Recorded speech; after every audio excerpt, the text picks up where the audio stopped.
Oliver ne frappa pas.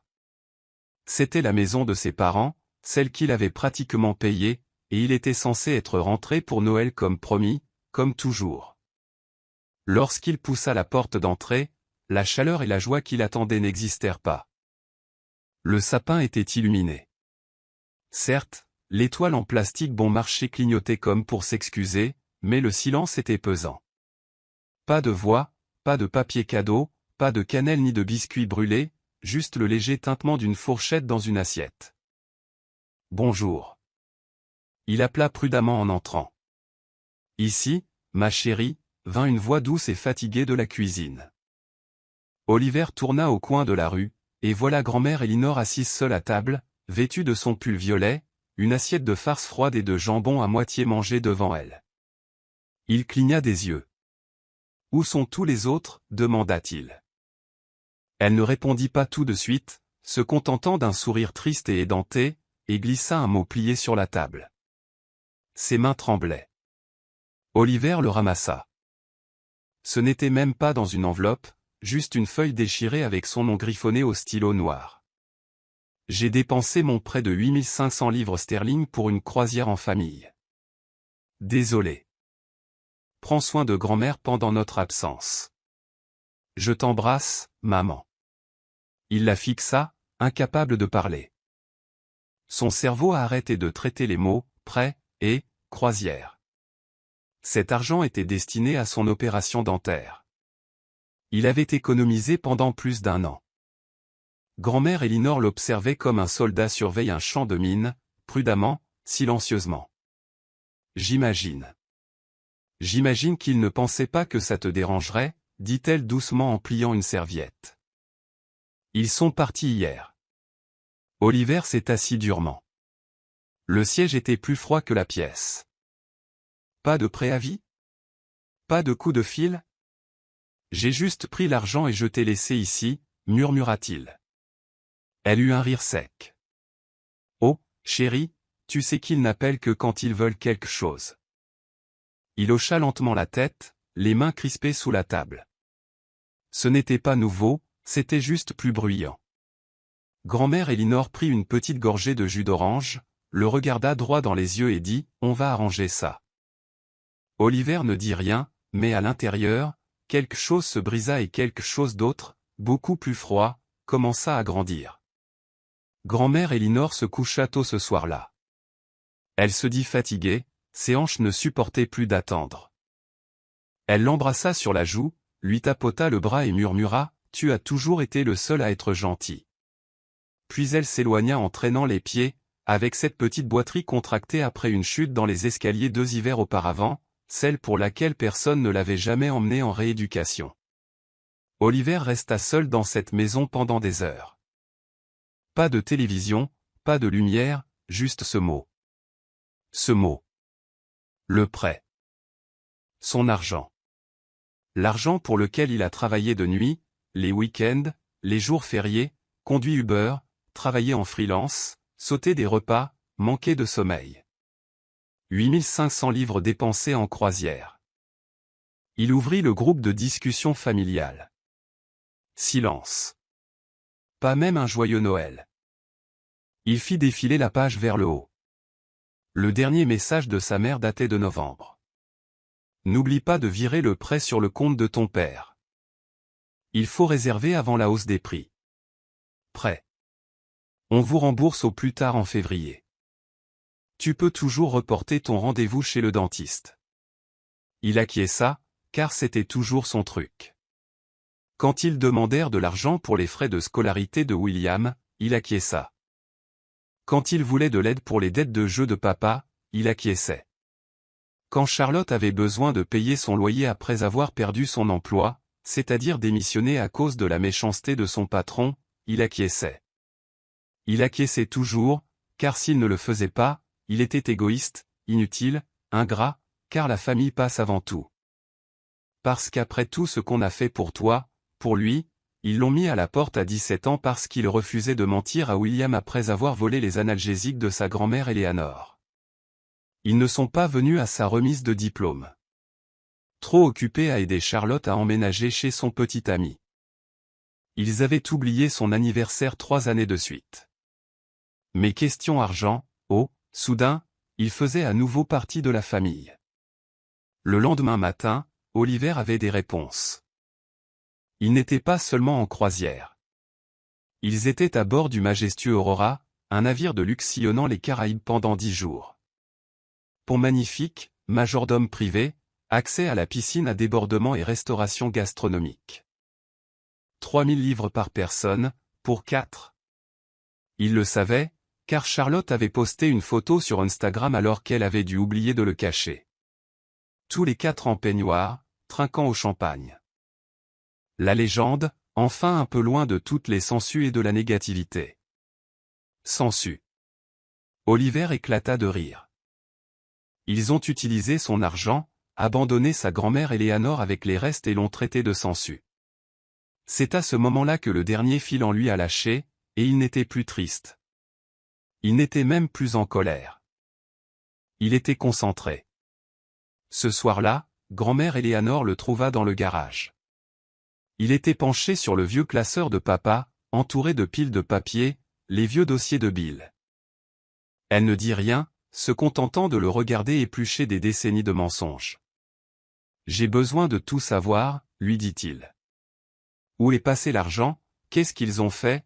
Qui est impliqué? » Elle s'assit à côté de lui, sortit un carnet délavé et commença à tourner les pages. « Commençons par 2016, dit-elle. C'est à cette époque que ta mère a pris mon identifiant de retraite. À minuit, ils avaient des numéros. Le lendemain, ils avaient un plan. Ils roulèrent dans l'allée comme des rois, ceux-là même qui avaient laissé Oliver et grand-mère Eleanor derrière eux avec un mot et un réfrigérateur rempli de salades de choux avariées. Ils rentraient à la maison comme des héros revenant de la guerre. Leurs rires se sont répandus dans la maison avant même que la porte ne s'ouvre. Charlotte est entrée la première, traînant une valise de créateur, les cheveux tressés de ruban, les ongles fraîchement posés. Pouah, je suis si contente d'être de retour. Ce dernier dîner sur le bateau m'a donné des frissons. Derrière elle, la mère d'Oliver est arrivée avec l'élégance d'une méchante de feuilleton, lunettes de soleil toujours sur le nez. Tu as seulement fait un peu de ménage, a-t-elle demandé en enjambant le châle de grand-mère Eleanor comme s'il s'agissait d'un déchet. Papa le suivit, le visage rouge et gonflé par les buffets de la croisière. Il grogna en voyant Oliver. « Oh, tu es toujours là. » William entra le dernier. Il ne salua même pas grand-mère Eleanor, se contenta de poser ses sacs sur le canapé et de s'y affaler. Oliver ne dit rien. Il était assis à table, les mains jointes, calme, prêt. « Où est la nourriture ?» demanda maman en scrutant la cuisine comme si elle était chez elle. « Dans le frigo, » dit Oliver. « Il y a encore plein de jambon que tu as laissé. » William rit. Toujours sur ce ton, murmura-t-il. « Mec, commande juste à emporter. Ce n'est pas comme si vous étiez fauché. » Oliver se leva lentement. « Content que vous soyez tous là. Assieds-toi.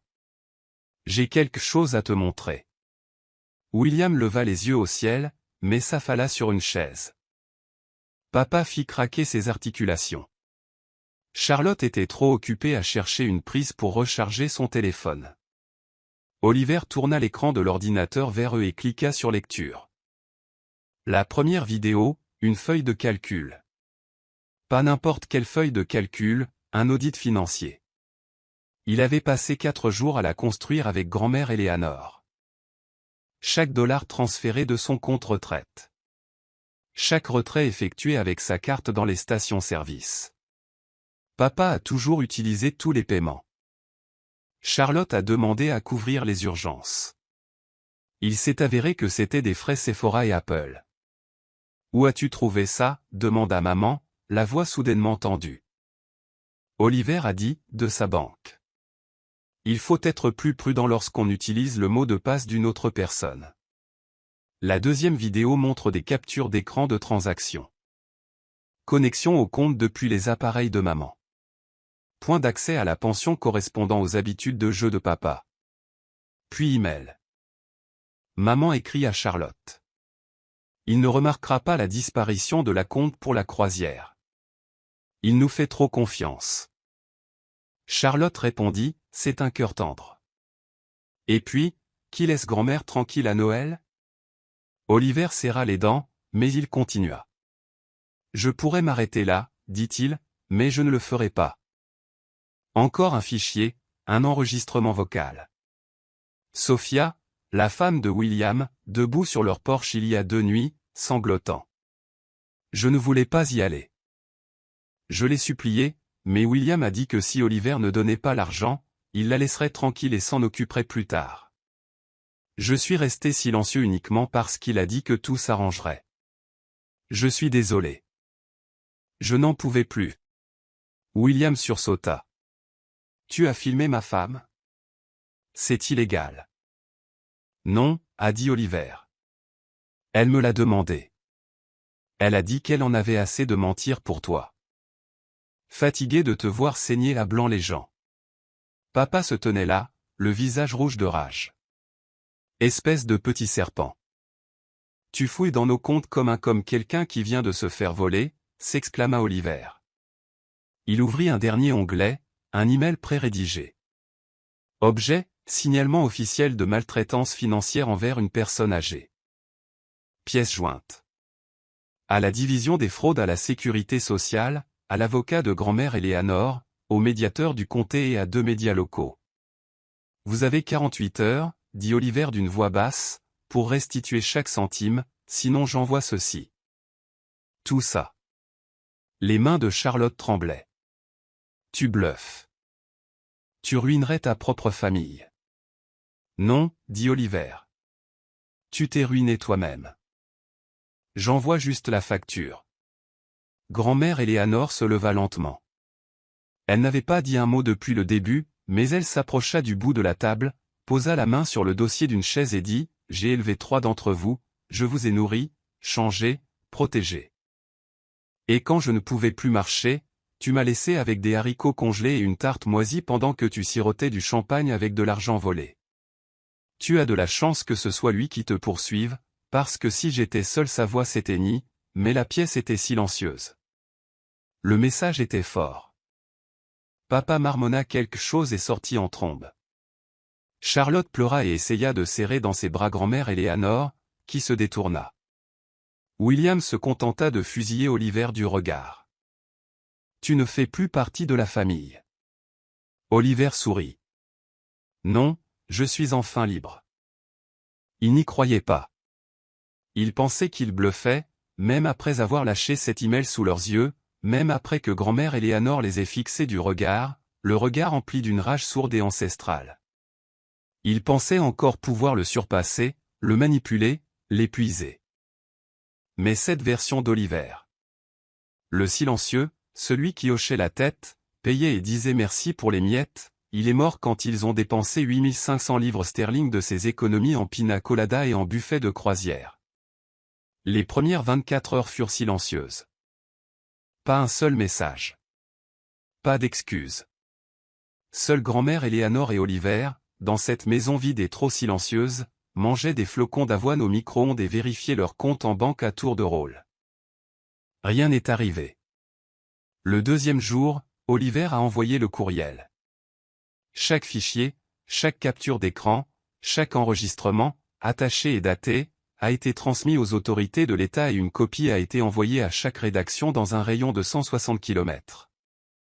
À 18h13, il a reçu une réponse. Merci pour votre demande.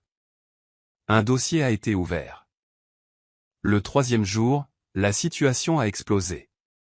William a été le premier à paniquer. Oliver s'est réveillé avec 12 appels manqués et une avalanche de SMS allant de « On ne voulait pas dire ça comme ça » à « Tu vas sérieusement détruire ta propre famille pour de l'argent ?» Puis est arrivé le classique de maman « Tu es émotif. Veuillez retirer ce message. On en reparlera. » Mais Oliver n'a pas répondu. Au lieu de cela, il transmettait chaque message à son avocate, une certaine Nathalie, qui le lisait avec la précision glaciale d'un chirurgien. Elle collaborait avec le conseiller juridique de sa grand-mère Eleanor depuis le jour où Oliver avait enregistré les aveux de Sophia. À midi ce jour-là, Nathalie avait envoyé des lettres officielles d'intention de poursuivre ses parents en justice, à William et Charlotte. Elle ne bluffait pas non plus. Les accusations, maltraitance financière envers une personne âgée, accès non autorisé à des comptes de retraite, détournement de prêts familiaux. Le montant dû, avec intérêts et dommages et intérêts, s'élevait à 14 322 livres et 85 pence. Le lendemain soir, maman est apparue à la porte. On aurait dit quelqu'un qui n'avait pas dormi et qui n'était pas maquillé. Ses cheveux étaient tirés en arrière de façon négligée. « On peut parler ?» demanda-t-elle, la voix tremblante. Oliver croisa les bras. « Seulement si tu apportes un chéquier. » Elle fouilla dans son sac et en sortit une large enveloppe. À l'intérieur se trouvait un chèque de banque de 8 500 livres, son prêt. « Sans intérêt ?» demanda-t-il. « Tu as de la chance d'avoir ça » s'exclama-t-elle. « On est détruit par ce désastre que tu as créé. Tu tournes le dos à ta propre mère » siffla-t-elle. « Non » dit Oliver en sortant et en claquant la porte derrière lui. « Je tourne enfin le dos à un voleur. » Plus tard dans la semaine, Charlotte l'appela de son téléphone professionnel. Elle pleurait, a-t-elle dit, l'article ayant commencé à circuler. Le titre, Une famille vole la pension d'une grand-mère handicapée, l'abandonne à Noël, son petit-fils riposte. L'article a été partagé 42 000 fois du jour au lendemain. L'employeur de Charlotte, une agence de marketing spécialisée, n'appréciait guère la presse. Son nom figurait sur toutes les captures d'écran. Son message sur les sangsues et la négativité était devenu un mème. « Je vais me faire virer » hurla-t-elle. « Tu as la moindre idée de ce que tu as fait ? Rends-moi l'appareil, dit Oliver. Maintenant, paie ta part. Elle l'a fait, en 4 versements. Il lui a demandé d'envoyer une preuve de paiement à chaque fois. Pas de raccourci. William a été le dernier à tomber. Au début, il se comportait comme un intouchable. Mon patron s'en fiche, il s'est vanté sur les réseaux sociaux. De toute façon, tout est faux. Mais Sophia l'a quitté.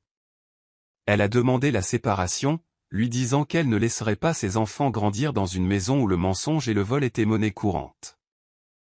Elle a appelé Oliver le jour même. « Je suis désolée d'avoir mis autant de temps », a-t-elle murmuré. Mais j'ai vu qui il était vraiment maintenant. Oliver lui demanda si elle avait besoin d'aide pour trouver un logement.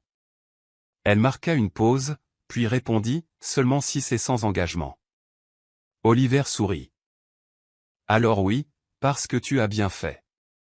2 jours plus tard, William s'est présenté à sa porte, mal rasé, fatigué, furieux. Tu es un imbécile, a-t-il sifflé. Tu as tout gâché. Non, dit Oliver en lui tendant une lettre légale. C'est toi qui l'as fait. Nathalie venait de déposer une requête en saisie-arrêt sur son salaire. William tenta de la déchirer en 2 et de la lui renvoyer. Oliver ne broncha pas. Payez chaque centime, dit-il, ou nous gelons vos comptes. Je ne bluffe pas. Demandez-leur. À la fin de la 2e semaine, tout l'argent avait été rendu. 8 500 livres de maman et papa. 3 100 livres de Charlotte, y compris les intérêts. 2 700 livres de William, après un prêt de son propre patron, de façon humiliante. Au total, 14 300 livres et des sous. Oliver a dépensé 3 000 livres pour enfin se faire opérer un dentiste. 2 000 livres supplémentaires pour acheter à grand-mère Eleanor un fauteuil releveur et une infirmière à domicile. Le reste fut versé sur un compte bloqué rémunéré au nom de grand-mère Eleanor, auquel seul elle et Oliver avaient accès. Lorsqu'il lui montra les papiers, elle fondit en larmes. « Ils m'ont tout pris » murmura-t-elle. « Mais ils ne t'ont pas pris » répondit-il. Et comme ça, Oliver en eut un. Pas seulement l'argent, pas seulement la bataille juridique, il s'était reconquis. Le poids qu'il portait depuis des années, la culpabilité, l'obligation, la honte silencieuse d'être moins aimé, tout cela s'était envolé comme un manteau, et il s'était redressé comme il ne l'avait pas fait depuis des années. Ils avaient cessé de s'appeler, et vous savez quoi ? Il avait l'impression que le silence, pour la première fois, palpitait. Pas le silence paniqué de la culpabilité, pas le silence pesant de la honte, mais un silence net et chirurgical, celui qui survient après avoir enfin retiré quelque chose d'infecté. L'argent était de retour. La maison était silencieuse. Grand-mère Eleanor dormait enfin à nouveau, ne se réveillant plus toutes les heures par peur que quelqu'un vienne lui voler le reste de sa dignité. Et Oliver? Il devenait incontrôlable. Dans les semaines qui suivirent l'incident, il ne récupéra pas seulement de l'argent, il récupéra sa vie. Il quitta son emploi qui l'épuisait, accepta un contrat à distance mieux rémunéré et lui rendit ses heures. Il emmena grand-mère Eleanor dans son restaurant préféré, un vieux restaurant poussiéreux au sol en damier et au pire café de l'État. Elle rit plus en 1 heure qu'il n'en avait vu en 5 ans. Ça me manque, dit-elle en trempant ses chips dans son milkshake. Tu veux dire que ça manque à tes artères, la taquina-t-il. Elle haussa les épaules. Je préférerais mourir de rire avec toi plutôt que de m'étouffer avec des crevettes de croisière avec ces serpents. C'est juste. Mais même la paix a ses fantômes. Ils ne se sont pas appelés, mais ils ont parlé. Oh, ils ont parlé.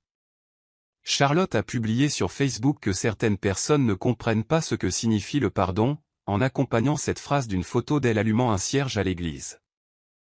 Maman a raconté à des parents éloignés qu'Oliver avait manipulé grand-mère Eleanor dans sa vieillesse. Elle a omis de dire qu'elle avait utilisé la pension de grand-mère Eleanor pour rembourser sa dette de chirurgie esthétique. William? Oh, William. Il a plongé dans un délire total et a publié une vidéo sur des frères et sœurs toxiques avec l'audio de Succession, se faisant passer pour l'héritier trahi d'un empire brisé. La légende, certains préfèrent vous voir tomber plutôt que de vous élever avec vous. Oliver rit pendant 10 minutes d'affilée. Ressuscité avec toi. Tu as essayé de me brûler vif et de danser dans les cendres. Il voulait réécrire l'histoire, mais il avait les reçus, et il refusait de retourner dans l'ombre. Le tournant survint 3 semaines plus tard. Oliver était à l'épicerie avec grand-mère Eleanor, poussant son chariot rempli de boîtes de soupe et de soda au gingembre, lorsqu'une femme s'approcha d'eux, plus âgée, élégante, visiblement familière. « Je suis désolée, dit-elle en le regardant droit dans les yeux.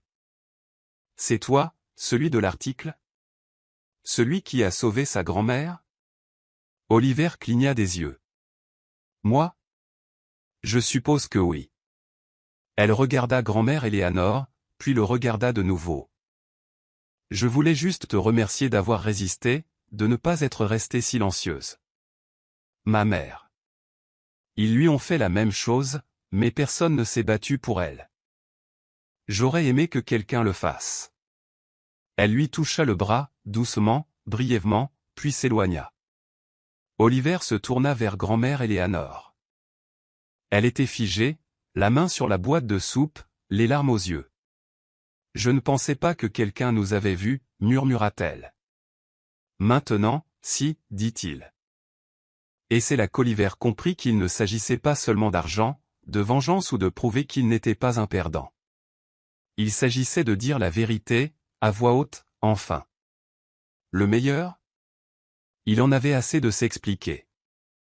Il n'avait plus besoin de crier. La vérité avait déjà fait son chemin dans le monde, entraînant leur nom avec elle comme un sac poubelle débordant sur le trottoir. Chaque fois qu'il publiait, les gens s'en souvenaient. Chaque fois qu'il mentait, quelqu'un dans les commentaires leur rappelait qui ils étaient vraiment. Maman a essayé de se refaire une image.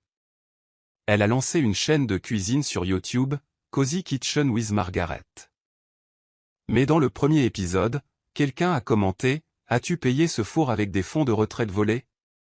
Elle a supprimé la chaîne en 2 jours. William a essayé de trouver un nouvel emploi. Il n'a pas réussi à passer la vérification des antécédents. Apparemment, les ordonnances de saisie-arrêt ont effrayé l'entreprise. Oups. Charlotte a disparu un moment, puis a refait surface sous un nouveau pseudo Instagram, _life, Isa. Elle a publié des photos de yoga, des citations inspirantes et a affirmé qu'elle coupait court aux personnes toxiques, ce qui était hilarant, car Oliver ne l'avait pas fait. Il l'a exilé. Les mois ont passé. Oliver a emménagé dans un nouvel appartement. Calme, propre, rempli de meubles d'occasion qu'il avait choisis lui-même. Rien n'a été choisi, rien n'a été touché. Il a amené sa grand-mère Eleanor avec lui. Une chambre pour elle, une pour lui. Elle a décoré la sienne avec de vieilles photos et une couverture crochetée en 1993. Elle l'appelait le fort. Un soir, elle frappa à sa porte. « J'ai une question », dit-elle en s'asseyant lentement sur le lit. « Quand tu as vu ce mot, celui qu'ils ont laissé, pourquoi n'es-tu pas parti? Pourquoi restes-tu » Oliver réfléchit un instant, puis dit, « Parce que je me souvenais de qui j'étais avant qu'ils me fassent oublier. » Elle le regarda longuement, puis hocha la tête. « Je suis fier de toi, mon cœur. » Et cela le brisa plus que toutes les insultes qu'ils avaient pu lui crier, car elle le pensait vraiment et personne d'autre dans cette famille ne le pensait. Des semaines plus tard, Oliver croisa Sophia devant un café. Elle paraissait plus saine, plus légère, plus heureuse. Elle lui a dit qu'elle suivait des cours du soir, qu'elle préparait sa certification et qu'elle essayait de construire sa propre entreprise. « Je ne savais pas que je pouvais vivre comme ça », a-t-elle dit, sans avoir peur de ce qu'il ferait ensuite. « Tu m'as donné ça. » Oliver ne savait pas quoi dire. Elle s'approcha. « Tu as changé bien plus que ta vie, tu sais. » Il hocha doucement la tête, et peut-être pour la première fois, il y crut. « Alors voilà, sa fin. Vous voulez savoir ce qui est arrivé à la famille. Ils ont détruit leur propre nom en essayant d'enterrer le sien. Vous voulez savoir ce qui est arrivé à Oliver? Il a arrêté d'attendre qu'on le considère comme sa famille et a commencé à en construire une avec ceux qui ne l'ont jamais fait supplier pour de l'amour. Et maintenant? Il dort paisiblement, toutes lumières éteintes, car il n'a plus peur de ce qu'ils vont lui prendre. Salut les amis! Merci beaucoup d'avoir regardé jusqu'au bout. N'oubliez pas d'aimer, de commenter et de vous abonner. Au revoir.